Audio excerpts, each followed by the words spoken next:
karon ko sa sulod. Magpapaslit ako.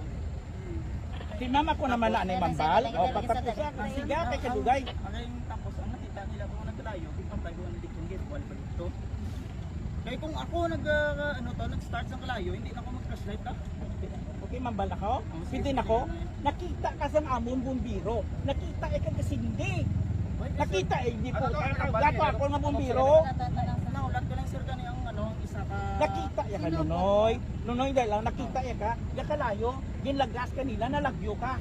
May isa pa ko to gani, may isa ko nga nag-clearing gani sa ba. Ikaw gani nakita ya. Di gusto mo pagkantuon ko dai kay kami ma-file si mo kaso. Sinukod mo ka Hindi na kami pagpapunday. Ang ako nila man si ng Francis. Ano siya po? Ang Kapitana. Kaya sinukod mo ka ng grupo ano Ano ko niya si Francis Kapitana. Ako man kontakan niya ako. Kung tumali sila muna, nag-click ko si Piyak ko muna. Wala akong kita na review sa sila. Kay nung una, nagpamatay kami kasi niya. Si Mr. Bastian.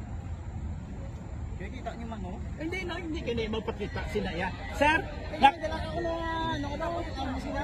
May dala ko yung galing na pero kung gusto niya hindi sir, nakita siya sa amon bumbiro, nagasindi. Nilagyo ka sa raw. Nilagyo ka pa sir. Gano sa to? Oo. Dason, Ang muna lang din sir. Ang napakita ko na balik isa ka pa una nga parbulig pero kasi ginagawa ko para format to. Ang mga una gid nga nag-respond. Magbasag taga ano ka to. Unang kaning siya tani ito makapaano kay ara kami to kanina. Nakaano ka to mga. Kaya kabulig kami to kanina mo pamatay. kapuswit kami tubig, tubig. Kapulis ka matay na para sisi mo nagdagan ka. Hoy ko nagdagan sir. Nagpalagyo ka. May bisa ni maga. Puta padakop katay mo yung dupugta ka. Hindi niya tulong mo.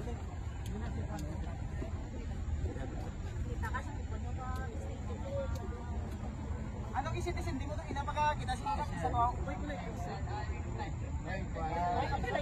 Sino mo binikan niyo? Patay na lang nanay ko.